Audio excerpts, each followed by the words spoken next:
অপরাধীদের বিচার যদিও এটা বাহ্যিক একটা বস্তু ছিল, কিন্তু সেদিনের সেই আন্দোলনের রূপরেখা ছিল এটা এদেশে ইসলামকে শেষ করে দেওয়া, এদেশ থেকে মসজিদকে শেষ করে দেওয়া, এদেশে রাসূলের ভালোবাসাকে বন্ধ করে দেওয়া, ইসলামের উপর আপত্তি, সেটাই ছিল সেদিনের মূল টার্গেট।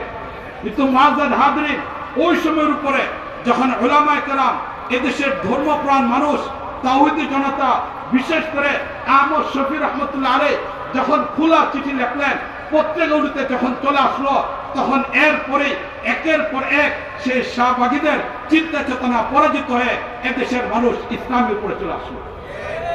পৃথিবীর ইতিহাস এই কথা বলে, ভূপৃষ্ঠের কোন এক জায়গায় ইসলাম প্রতিষ্ঠার জন্য যদি রক্ত ঝরে, তাহলে সেই রক্ত পৃথিবীতে বৃথা যায় না। এটা হলো পৃথিবীর ইতিহাস। মুআজ্জাজ হাজরিন, আমাদের বাংলাদেশের কেউ গণতন্ত্র প্রতিষ্ঠার জন্য রক্ত দিয়েছে, কেউ সমাজতন্ত্র প্রতিষ্ঠার রক্ত দিয়েছিল, কিন্তু 2013 সেই মে মাসের 5 মে সেখানে ভিন্ন কোনো উদ্দেশ্য ছিল না। সেখানে উদ্দেশ্য ছিল এটা নবীর ভালোবাসা, মুমিনের হৃদয়ের মধ্যে স্পন্দন। তাই নবীর ইজ্জতের উপর কেউ আঘাত করলে সেদিন যেন আইন কার্যকর হয়, তাদেরকে যেন ফাঁসি দেওয়া হয়, বাংলাদেশে 13 দফার মাধ্যমে যেন ইসলাম নিরাপদ থেকে যায়। সেদিনের মানুষগুলোর উদ্দেশ্য কাউকে ক্ষমতা নেওয়া অথবা কাউকে ক্ষমতা থেকে নামানো সেদিনের উদ্দেশ্য ছিল না। সেদিনে একজন কর্মী, আমরাও ছিলাম, শুরু থেকে শেষ পর্যন্ত ছিলাম। গোপনীয় বৈঠক, যে বৈঠকগুলো খুশিভাবে হতো, সেখানে উপস্থিত থাকার সুযোগ হয়েছিল। একদম প্রত্যেকটা ব্যক্তির উদ্দেশ্য কোন অবস্থায় সেখানে কাউকে ক্ষমতা থেকে নামানো, ক্ষমতা উঠানো ছিল না, ইসলাম যেন দেশে টিকে যায়, এটা উদ্দেশ্য ছিল। এই জন্য সেখানে রক্ত এটা কখনো বৃথা যেতে পারে না, এই রক্ত কখনো বৃথা যেতে পারে না। সেদিনে সেই তালিকা আমার নিজের কাছে 84 জনের ব্যক্তির তালিকা আমার কাছে রয়েছে, যাদেরকে শাপলা চত্বরে শহীদ করা হয়েছিল। সুতরাং যাদের তালিকা আমার কাছে রয়েছে, ওই সময় আমরা 2013 থেকে তালিকা তৈরি করা আরম্ভ করলাম এবং এই তালিকা আমার কাছে সংরক্ষিত রয়েছে। মুআজ্জাজ হাজরিন, 53 বছর পরে, 43 বছর পরে যদি নাম কাওয়াস্তে যারা যুদ্ধ অপরাধী তাদের ব্যাপারে আমি আলোচনাতে যাব না, কিন্তু এটার বিচার যদি হতে পারে, আমরা আশা করব শাপলা চত্বরে যাদের রক্ত ঝরানো হয়েছিল তাদের শাহাদাতের বদলা এই বাংলার জমিতে 1000 বছর পর হয়ে যাবে।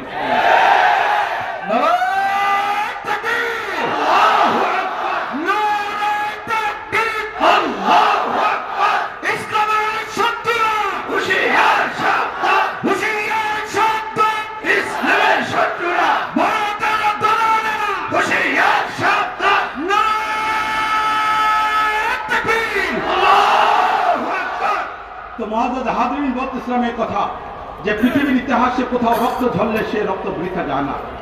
বিশেষ করে দিন প্রতিষ্ঠার জন্য যখন আন্দোলন হয়, এই রক্ত কখনো বৃথা যায় না। গোটা পৃথিবীর ইতিহাসের দিকে আমি যাব না, শুধু যদি ভারত উপমহাদেশের ইতিহাসের দিকে আমি তাকিয়ে দেখি, তাহলে শুধু এতটুকুই বলতে চাই, 1833-এ বালাকোটের প্রান্তরে সৈয়দ আহমদ শহীদ রহমতুল্লাহ আলাইহি, ইসমাইল শহীদ রহমতুল্লাহ আলাইহি, আব্দুল হাই লখনবী রহমতুল্লাহ আলাইহি, ভারতের ইমামুল হিন্দ শাউলিউল্লাহ মুহাদ্দিস দহলভী রহমতুল্লাহ আলাইহির পরিবারের মাধ্যমে ব্রিটিশ বিরুদ্ধে যে আন্দোলন তৈরি হচ্ছিল, সেই আন্দোলনকে অবলম্বন করে শেষ পর্যন্ত 1806, 1817, 1818, 1833 বালাকোটের ময়দানে যখন সৈয়দ আহমদ শহীদ রহমতুল্লাহ আলাইহির মাধ্যমে, ইসমাইল শহীদ রহমতুল্লাহ আলাইহির মাধ্যমে, আব্দুল হাই লখনবী রহমতুল্লাহ আলাইহির মাধ্যমে বালাকোটের ময়দানে ইসলামকে টিকে রাখার জন্য ব্রিটিশদের বিপক্ষে জিহাদ হয়েছিল, সেই জিহাদের ভিতরে যদিও সেদিন ইসমাইল শহীদ রহমতুল্লাহ আলাইহি শাহাদাত বরণ করেছিলেন, যদিও সেদিন আহমদ শহীদ রহমতুল্লাহ ইন্তেকাল করেছিলেন, শাহাদাত বরণ করেছিলেন, আব্দুল হাই লখনবী রহমতুল্লাহ আলাইহি শাহাদাত বরণ করেছিলেন, কিন্তু পরবর্তীতে ভারতের স্বাধীনতা আন্দোলনের জন্য 1947-এর স্বাধীনতা আন্দোলনের জন্য সবচেয়ে বড় ভূমিকা পালন করেছিল সেই 1833-এর শাহাদাতের বালাকোটের রক্তসাক্ষীর ভূমিকা পালন করেছিল। তা আজকেও এই মাহফিলে বলতে চাই, অন্য কোনো রক্ত নয়, অন্য কোনো রক্ত নয়, সেই 2013 সেই 5 মে সেই শাপলা চত্বরের রক্ত এই জমিনে ইসলামী হুকুমত তৈরি করবে। কোরআনী সংবিধান বাস্তবায়ন হবে, মানব রচিত সংবিধানের পরিবর্তে কোরআন কারীমের সংবিধান বাস্তবায়ন হবে। মুআজ্জাজ হাজরিন, সেই শাপলা চত্বরের রক্তের পর আমরা বাংলাদেশের অবস্থা ভিন্ন রকম দেখি। এই জায়গায় এখন মানুষের ভিতরে গণজোয়ার তৈরি হয়েছে, ইসলামের উপরে মানুষের আগ্রহ বেড়ে গিয়েছে। এর আগে ইসলামকে মিটানোর জন্য কর্মসূচি দেওয়া হলো, এবার যুবকরা ইসলামের দিকে আসা আরম্ভ হলো। আমরা লক্ষ্য করে দেখলাম বাংলাদেশের প্রত্যন্ত অঞ্চলে যেখানে একসময় যুবকরা নাটক করত, এবার তারা ইসলামী মাহফিল করা আরম্ভ করলো। সরকার ভারতের মাধ্যমে যেখানে ইসলামকে মিটানোর চেষ্টা করেছিল, এখানে যুবকরা ইসলামের উপরে চলে আসলো। মসজিদকে বন্ধ করার ষড়যন্ত্র ছিল, মসজিদগুলো উপচে পড়া, ভিড় আসা আরম্ভ হলো। একের পর এক ইসলামী জাগরণ তৈরি হলো। এই অবস্থা আমরা দেখলাম 2024-এ যখন গণ আন্দোলন হলো, যখন সফলতা চলে আসলো, ওই দিনের বিক্ষিপ্ত বিভিন্ন জায়গার ভিডিওগুলো পত্রিকাগুলোতে আসছে, অনলাইনের মধ্যে আসছে। সেদিন একদিক থেকে দীর্ঘ 15 বছর 8 মাসের নির্যাতন থেকে মুক্তির পরে সেদিন ছাত্র জনতা, তাওহীদি জনতা, ওলামায়ে কেরাম, বিভিন্ন রাজনৈতিক দলের কর্মীদের ত্যাগের মাধ্যমে যে সফলতা অর্জন হয়েছিল, সেদিন গান বাজনা নয়, বরং অনেকদেরকে আমরা দেখলাম রাস্তার মধ্যে দাঁড়িয়ে তারা সেজদার মধ্যে ছিল, তারা আল্লাহর দরবারে কান্নাকাটি করেছিল। একদলে বুঝে আসলো যে দেশের মানুষ হৃদয়ের মধ্যে ইসলাম, আর এই ইসলাম হৃদয়ের মধ্যে থাকার কারণে এই দেশ থেকে ইসলামকে কেউ মিটাতে পারবে না, ইসলামকে শেষ করে এখানে সম্ভব না। তাহলে মুআজ্জাজ হাজরিন, এই যে ইসলামের একটা বিপ্লব চলে আসলো, ইসলামের একটা জাগরণ তৈরি হলো, এই জাগরণকে যদি আমরা সফলতায় নিতে চাই তাহলে কোন পদ্ধতিতে নিতে হবে, এই বিষয়টা মূলত আমি আলোচনা করব। আমার আলোচনার মূল বস্তুটা হলো, এই ভূমিকার দ্বারা আলোচনার মূল বস্তু হলো কোন পদ্ধতিকে অবলম্বন করে আমরা এখানে যাব। মুআজ্জাজ হাজরিন, রাসূল করিম সাল্লাল্লাহু আলাইহি ওয়াসাল্লাম পূর্ণ ইসলামকে বাস্তবায়ন করেছিলেন ইসলামী রাষ্ট্রের মাধ্যমে। ইসলামী রাষ্ট্র যদি তৈরি না হয় তাহলে কখনো পূর্ণ ইসলামের উপর আমল করা যাবে না। আমরা একটু চিন্তা করে দেখি, আমাদের কোরআনে কারিমের মধ্যে আল্লাহ রাব্বুল আলামিন আকিমুস সালাত, নামাজ কায়েম করো, এই আদেশ আল্লাহ রাব্বুল আলামিন দিয়েছেন। এই আদেশের কারণে যখন এই মসজিদের মিনার থেকে আযানের আওয়াজ চলে আসে, আমরা মসজিদে চলে যাই। যেখানে মসজিদ নির্মাণের প্রয়োজন, সেখানে জনসাধারণ অর্থের মাধ্যমে মসজিদ নির্মাণ করে আল্লাহ সেই আদেশকে বাস্তবায়নের জন্য। যখন রমজান মাস চলে আসে, তখন আমাদের সামনে চলে আসে ইয়া আইয়ুহাল্লাযীনা আমানু কুতিবা আলাইকুমুস সিয়াম, তোমাদের উপর রমজানের রোজাকে ফরজ করা হয়েছে। তখন গোটা বাংলাদেশের ভিতরে রমজানের রোজা রাখার একটা আমেজ তৈরি হয়ে যায়, সবার রোজার দিকে আমরা ধাবিত হই। মালিক আল্লাহ রাব্বুল আলামিন কোরআন কারীমের মধ্যে বলছেন ওয়া আতুজ যাকাত, যে কোনো সময় যাকাত দেওয়া যায়, বিশেষ করে 70 গুণ সওয়াব বেশি পাওয়ার জন্য রমজান আমরা যাকাত দিয়ে থাকি। যখন রমজান চলে আসে তখন আমার দেশের মানুষ পায়ে পায়ে হিসাব করে যাকাত দেওয়ার জন্য চেষ্টা করে। মুআজ্জাজ হাজরিন, যাদেরকে মালিক আল্লাহ রাব্বুল আলামিন অর্থ সম্পদ দিয়েছেন, কোরআন কারীমের আয়াত ইয়া আইয়ুহাল্লাযীনা আতিমুল হজ্জ ওয়াল উমরা, মালিক আল্লাহ রাব্বুল আলামিন হজ এবং উমরাকে পূর্ণ করার কথা বলছেন, এবং সম্পদশালী ব্যক্তিরা হজের দিকে চলে যান। তাহলে কোরআন কারীমের এই আয়াতগুলোর উপরে আমাদের আমল হয়।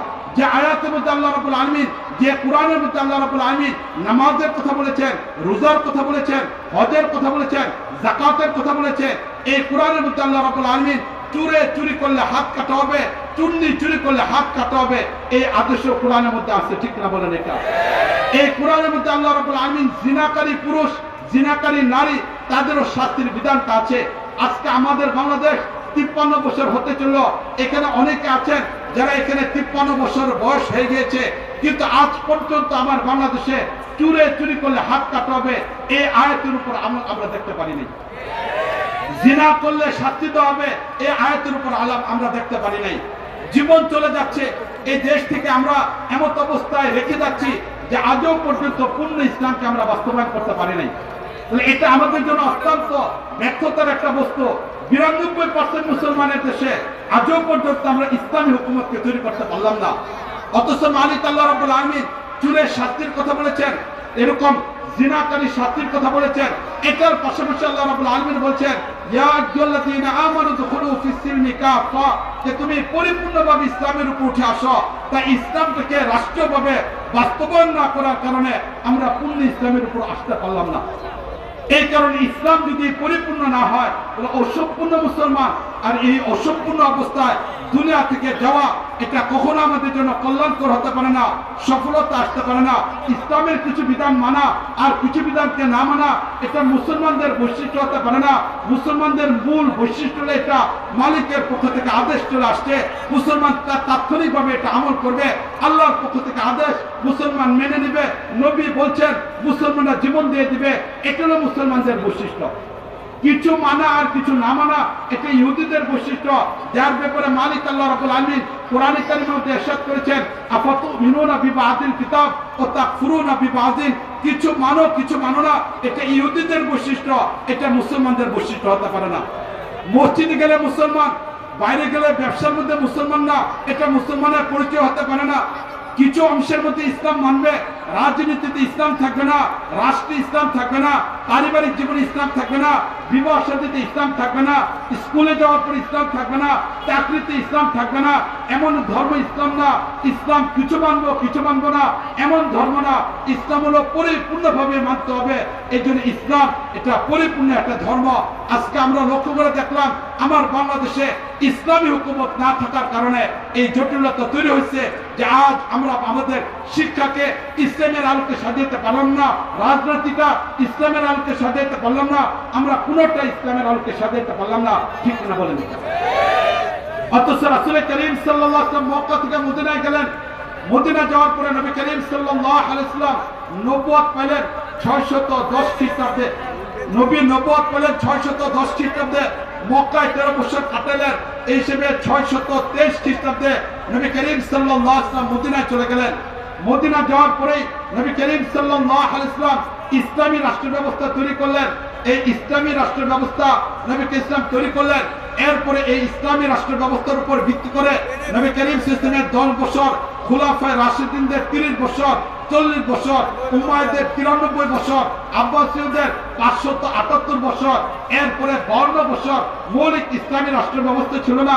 এরপর আবার ইসলামী রাষ্ট্র ব্যবস্থা ফিরে আসলো উসমানীয়দের মাধ্যমে। 1924 পর্যন্ত মুসলিম বিশ্বে ইসলামী খেলাফত ব্যবস্থা ছিল। এই ইসলামী খেলাফত ব্যবস্থা মুসলিম বিশ্বের ভিতরে 1924 পর্যন্ত ইসলামী খেলাফত ব্যবস্থা ছিল। এই খেলাফত ব্যবস্থার উপরে আফ্রিকা ইসলামী খেলাফতের অধীনে ছিল, ভারত উপমহাদেশ ইসলামী খেলাফতের অধীনে ছিল, সেই ইউরোপ ইসলামী খেলাফতের ব্যবস্থার মধ্যে ছিল। গোটা পৃথিবীর 3 ভাগের 2 ভাগ ইসলামী খেলাফত ব্যবস্থার উপরে ছিল। এই অবস্থায় মুসলমান ইসলামী খেলাফতের উপরে গোটা দুনিয়াটাকে নিয়ন্ত্রণ করার চেষ্টা করেছে। 12.5 বছর পর্যন্ত, 1250 বছর পর্যন্ত মুসলমানরা ইসলামী খেলাফতের মাধ্যমে গোটা পৃথিবীর উপরে কোরআনের শাসনকে বাস্তবায়ন করেছে, ইসলামকে বাস্তবায়ন করেছে। ব্যক্তি জীবনে কোনো বাদশা আমলের দিক থেকে কমতে হতে পারে, কিন্তু শাসন ব্যবস্থা ইসলামের উপরে ছিল, কানুন ছিল ইসলামের উপরে, বিচার ব্যবস্থা ইসলামের উপরে, প্রশাসন ইসলামের উপরে, রাজনীতি ইসলামের উপরে। ব্যক্তিগতভাবে কারো আমল কমতি থাকতে পারে, কিন্তু ইসলামকে বাদ দিয়ে, ইসলামী শাসন ব্যবস্থাকে বাদ দিয়ে পৃথিবীতে মুসলমানরা থাকে না। মুআজ্জাজ হাজরিন, এই বিগত 1924 এসে যখন উসমানী খেলাফতের পতন হয়ে গেল, উসমানী খেলাফতের পতনের ইতিহাসের দিকে আমি যাচ্ছি না, সেখানে ইহুদিদের ষড়যন্ত্র, খ্রিস্টানদের ষড়যন্ত্র, সম্মিলিত এক ষড়যন্ত্রের কাছে তুর্কি খলিফা সর্বশেষ বাদশাহ, সেখানে তিনি যখন আব্দুল মজিদ পতনের দিকে চলে গেলেন, তিনি আর এটিকে ধরে রাখতে পারলেন না। কিন্তু এরপরে ইসলামী খেলাফতকে টিকে আনার জন্য, আবার পৃথিবীতে ইসলামী খেলাফতকে প্রতিষ্ঠা করার জন্য বিভিন্ন মানুষ বিভিন্নভাবে কাজ করে যাচ্ছে। মুআজ্জাজ হাজরিন, ইতিহাসের দিকে তাকিয়ে দেখি 1917-তে ইখওয়ানুল মুসলিমিন নামে মিশরের মাঝে একটা সংগঠন তৈরি হলো, যার ইংরেজি নাম হলো ব্রাদারহুড। এরা গণতন্ত্রকে সামনে রেখে তারা আবার ইসলামের ইতিহাসে নতুন করে খেলাফত ব্যবস্থাকে টিকে রাখার জন্য পরিকল্পনা নিয়ে ইমাম হাসান আল বান্না রাহমাতুল্লাহ আলাইহির মাধ্যমে তারা এই সংগঠনকে তৈরি করলো 1917-তে। তাহলে ব্রাদারহুড 1917-তে তৈরি হলো। ইমাম হাসান আল বান্না, ইমাম হাসান আল বান্না, ওনার বইগুলো আমি পড়ি, ওনার বইগুলো আমার হৃদয়ের মধ্যে অনুপ্রেরণা তৈরি করি। এই জন্য ওনার নামের ক্ষেত্রে আমি ইমাম শব্দটাকে ব্যবহার করি। সর্বোচ্চ পর্যায়ে সম্মান আমি ওনাকে প্রদর্শন করি, ইমাম হাসান আল বান্না রাহমাতুল্লাহ আলাইহি। কিন্তু মুআজ্জাজ হাজরিন, এই হাসান আল বান্নার মাধ্যমে ইখওয়ানুল মুসলিমিন ব্রাদারহুড 1917-তে তৈরি হলো, কিন্তু আজ পর্যন্ত তারা পৃথিবীর একটা জায়গাতে 1 ইঞ্চি জায়গার মাঝেও ইসলামকে প্রতিষ্ঠা করতে পারেনি। আন্দোলন হলো, সফলতা হলো, মিশনের সর্বোচ্চ পর্যায়ের ক্ষমতায় চলে আসলো, কিন্তু এরপরও আজ পর্যন্ত শুধু মিশন নয়, ইখওয়ানুল মুসলিমিন বিশ্বের বিভিন্ন জায়গায় বিভিন্ন দেশে তাদের শাখা সংগঠন আছে, বিশ্বের বিভিন্ন জায়গায় তাদের রাজনৈতিক কর্মসূচি আছে, তাদের বিভিন্ন পরিকল্পনা আছে, কিন্তু এই 100 বছর পর্যন্ত হয়ে গেল ইখওয়ানুল মুসলিমিন যে পদ্ধতির মাধ্যমে পৃথিবীতে খেলাফত ব্যবস্থাকে প্রতিষ্ঠা করতে চেয়েছিল, আজ পর্যন্ত পৃথিবীর ছোট্ট একটা জায়গা 1 ইঞ্চি জায়গার মধ্যেও ইসলামকে প্রতিষ্ঠা করতে পারে নাই। এর বিপরীত 1924-এর পরে চলে আসি, গোটা পৃথিবীটাকে বাদ দিয়ে আমাদের ভারত উপমহাদেশের দিকে যদি চলে আসি, তাহলে এই ভারত উপমহাদেশের ইতিহাসের দিকে তাকিয়ে দেখি এখানে ইসলামী খেলাফত প্রতিষ্ঠার কোথাও কোনো চেষ্টা হয়েছে কিনা। মুআজ্জাজ হাজরিন, 1947-এ যখন ভারত বিভক্ত হলো, পূর্ব পাকিস্তান পশ্চিম পাকিস্তান আলাদা রাষ্ট্র তৈরি হলো, এই আলাদা রাষ্ট্র তৈরি হওয়ার পরে তখন পশ্চিম পাকিস্তানের সেই সীমান্ত প্রদেশ বেলুচিস্তান, পাকিস্তানের সীমান্ত প্রদেশ বেলুচিস্তান, সেখানে মুখ্যমন্ত্রীর দায়িত্ব পালন করলেন সেখানে মুফতি মাহমুদ রহমতুল্লাহ আলী, যিনি দারুল উলুম দেওবন্দের চিন্তা চেতনাকে লালন করেন, যার আব্বা দারুল উলুম দেওবন্দে লেখাপড়া করেছিলেন, যার আব্বা দারুল উলুম দেওবন্দের সাথে সম্পর্ক ছিলেন, চিন্তা চেতনার দিক থেকে দেওবন্দি, সম্পূর্ণ চিন্তা চেতনার দেওবন্দি মুফতি মাহমুদ রহমতুল্লাহ আলী, তিনি পাকিস্তানের সীমান্ত প্রদেশ বেলুচিস্তানে সেখানে তিনি মুখ্যমন্ত্রী হওয়ার সাথে সাথে তিনি সেখানে ঘোষণা করলেন ইসলামী খেলাফত ব্যবস্থা প্রতিষ্ঠা। এবং পৃথিবীর বুকে 1924-এর পরে সর্বপ্রথম আমরা পাকিস্তানের বেলুচিস্তানে ইসলামী হুকুমতে প্রতিষ্ঠার বিষয়টাকে দেখলাম, এবং যিনি প্রতিষ্ঠা করলেন তিনি দারুল উলুম দেওবন্দের চিন্তা চেতনা লালন করেন, তিনি ইসলামী হুকুমতের চিন্তা চেতনা লালন করেন, এমন একজন ব্যক্তি মুফতি মাহমুদ রহমতুল্লাহ আলাই সেখানে ইসলামী হুকুমত তৈরি করলেন। দীর্ঘ 6 মাস পর্যন্ত সেখানে ইসলামী রাষ্ট্র ব্যবস্থা ছিল। পরবর্তীতে পাকিস্তান এবং অন্যান্য জায়গার চাপের কারণে তিনি সেটাকে দীর্ঘায়িত করতে পারেন নাই, কিন্তু আলহামদুলিল্লাহ পৃথিবীর বুকে আকাবিরে দারুল উলুম দেওবন্দের সেই সন্তানরা পৃথিবীতে দেখাই দিলেন যে পৃথিবীর নতুন করে খেলাফত ব্যবস্থা প্রতিষ্ঠা করা সম্ভব। এবং 1947-এর পরে বেলুচিস্তানে মুফতি মাহমুদ রহমতুল্লাহ আলাই 6 মাস পর্যন্ত ইসলামী হুকুমত তৈরি করার মাধ্যমে সেটাকে তৈরি করলেন। পৃথিবীর একটা জায়গা আমরা ইসলামী রাষ্ট্র ব্যবস্থা পেলাম। এবার দ্বিতীয় নম্বর যে জায়গার আলোচনাটা আমি করব, সেই জায়গার কথা আমরা কম বেশি সবাই জানি। এটা হলো পৃথিবীর বুকে সেই ভারত উপমহাদেশের একটা খণ্ড, যে খণ্ডের সূচনা হলো সেই রাশিয়া এবং ভারতের অন্তর্ভুক্ত ঝিলম নদীকে অবলম্বন করে। যে ঝিলম নদীর ওই পারে হলো রাশিয়া, যে রাশিয়াতে ইমাম বুখারীর জন্ম, যে রাশিয়াতে ইমাম মুসলিমের জন্ম, যে রাশিয়াতে ইমাম আবু দাউদের জন্ম, যে রাশিয়াতে ইমামে তিরমিজির জন্ম, এবং পৃথিবীর বুকে বড় বড় ব্যক্তিরা রাশিয়াতে জন্ম হয়েছিলেন। সেই রাশিয়া এবং ভারতের মাঝখানে যে নদী ছিল ঝিলম নদী, এই ঝিলম নদীর এই পারে যে রাষ্ট্র সেটা হলো আফগানিস্তান। এই আফগানিস্তান শুরু লগ্ন থেকে ইতিহাসের দিকে আমি যাচ্ছি না, হযরত উসমানে গনি রাদিয়াল্লাহু তাআলা আনহুর খেলাফতকালে এই আফগানিস্তানে ইসলাম চলে আসে। এবং মুআজ্জাজ হাজরিন, হাদিসের কিতাবের ভিতরে উল্লেখযোগ্য একজন ছাত্রকে খুঁজে পাওয়া যাবে, ইমামে মালিক রহমতুল্লাহ আলাই।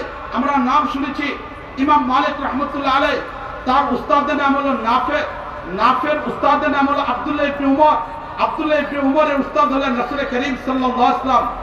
আমাদের কাছে সনদের মাধ্যমে হাদিস এসেছে, বিভিন্ন সনদের মাধ্যমে আমরা হাদিস পড়ি, হাদিস পড়াই। যতগুলো হাদিস আমাদের কাছে সনদের মাধ্যমে এসেছে, এর মাঝে এই সনদটাকে বলা হয় সিলসিলাতুজ যাহাব, স্বর্ণের টুকরা। এবং এই সনদটাকে সবচেয়ে গুরুত্বপূর্ণ একটা সনদ হিসেবে উল্লেখ করা হয় সিলসিলাতুজ যাহাব।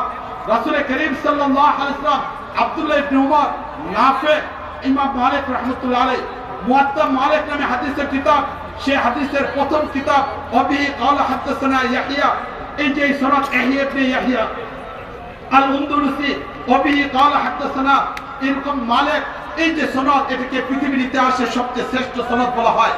এই সনদের রাবি বর্ণনাকারী নাফে রহমতুল্লাহ আলাইহি, তিনি হলেন আফগানিস্তানের একজন ব্যক্তি, যিনি আফগানিস্তানের একজন ব্যক্তি।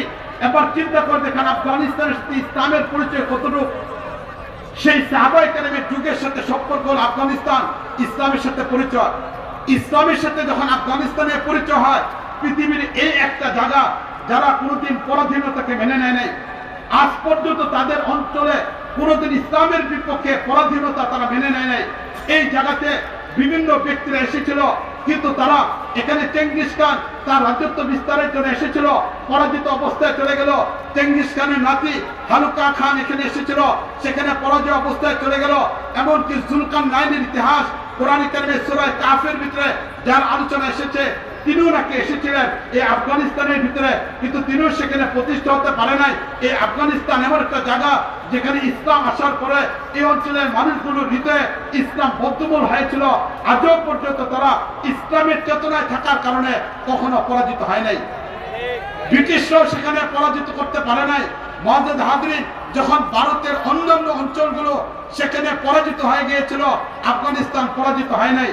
সর্বশেষ 1918-তে সেখানে রাশিয়া এসেছিল, সেখানে পরাজয় করার জন্য রাশিয়া টিকতে পারে না, রাশিয়া চলে যায়। রাশিয়ার কমিউনিজম ছিল, তারাই যাওয়ার পূর্বে কিছু ব্যক্তিদেরকে তৈরি করে দিয়ে যায়, মাসুদকে, আরো বিভিন্ন ব্যক্তিদেরকে, যারা সেখানে বিশৃঙ্খলা তৈরি করেছিল।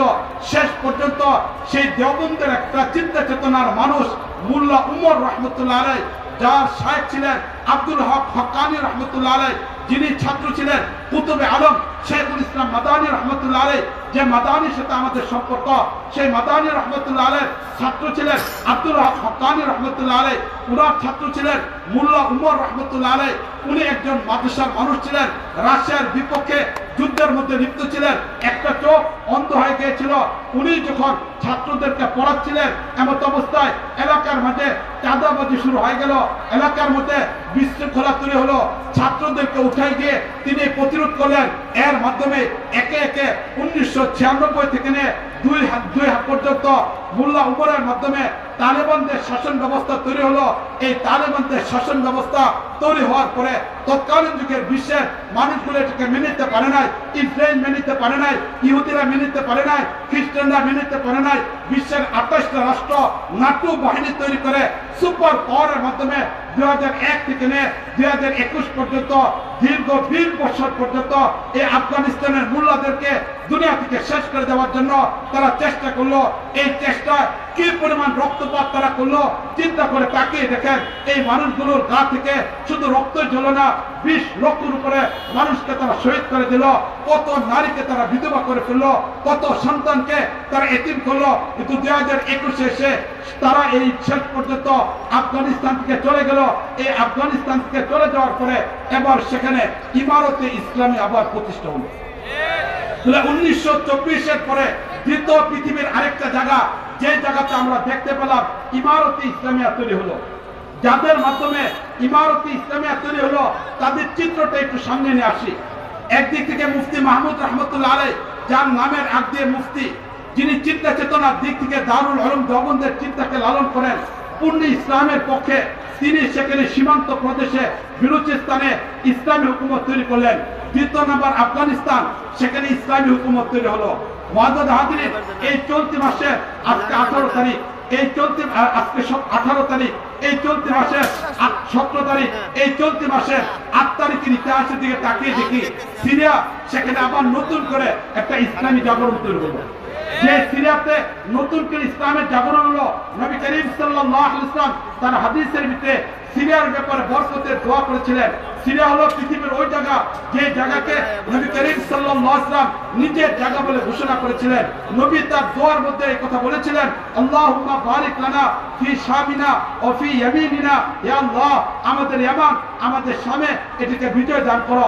মুআজ্জাজ হাজরিন, নবী করিম সাল্লাল্লাহু আলাইহি ওয়াসাল্লাম সিরিয়ার মানুষের জন্য, শামের মানুষের জন্য দোয়া করলেন। নবী বিজয় অর্জন করে যেতে পারেন নাই, দুনিয়া থেকে চলে গেলেন। নবীর পরে আবু বকর রাদিয়াল্লাহু তাআলা আনহু খলিফাতুল মুসলিমিন মুসলিমিন 2 বছর 2 মাস 10 দিন খলিফা তিনি বিজয় অর্জন করতে পারেন নাই। পরবর্তীতে খলিফা হলেন হযরত ওমর ফারুক রাদিয়াল্লাহু তাআলা আনহু। তিনি খেলাফতে থাকা অবস্থায় 7 বছর তিনি ছিলেন 10 বছর। 7ম বছরে এই সিরিয়া মুসলমানদের অধীনে চলে আসলো। মুসলমানদের অধীনে চলে আসার পরে এই সিরিয়া শিক্ষা কার্যক্রমকে চালানোর জন্য আবু দারদা রাদিয়াল্লাহু তাআলাকে পাঠিয়ে দেওয়া হয়। এই সিরিয়া শিক্ষা কার্যক্রমকে পরিচালনা করার জন্য রাসূল করিম সাহাবী মুআয ইবনে জাবাল রাদিয়াল্লাহু তাআলাকে পাঠিয়ে দেওয়া হয়। এই সিরিয়াতে শিক্ষা কার্যক্রমকে পরিচালনা করার জন্য উবাই ইবনে কাব রাদিয়াল্লাহু তাআলাকে পাঠিয়ে দেওয়া হয়। প্রশাসনিক দায়িত্ব দিয়ে হযরত মুআবিয়া রাদিয়াল্লাহু তাআলাকে পাঠিয়ে দেওয়া হয়। মুআবিয়া রাদিয়াল্লাহু তাআলা এই সিরিয়াতে হযরত ওমর ফারুক রাদিয়াল্লাহু তাআলার সময় থেকে নিয়ে গভর্নর হযরত উসমান রাদিয়াল্লাহু তাআলার যুগে গভর্নর হযরত আলী রাদিয়াল্লাহু তাআলার যুগে গভর্নর দীর্ঘ 20 বছরের গভর্নর হযরত মুআবিয়া রাদিয়াল্লাহু তাআলা এই সিরিয়াকে তিনি তৈরি করলেন। পরবর্তীতে হযরত মুআবিয়া রাদিয়াল্লাহু তাআলা সেখানে ইসলামী রাষ্ট্রের রাজধানী তৈরি করলেন। আগামী পৃথিবীর নেতৃত্ব এই সিরিয়া থেকে হবে। হযরত মুআবিয়া রাদিয়াল্লাহু তাআলা যখন একটা ইসলামী হুকুমত তৈরি করলেন, ইসলামী হুকুমত তৈরি করার পরে 20 বছর পর্যন্ত তিনি রাষ্ট্রপতি ছিলেন, 20 বছর তিনি গভর্নর ছিলেন, 20 বছর তিনি রাষ্ট্রপতি ছিলেন।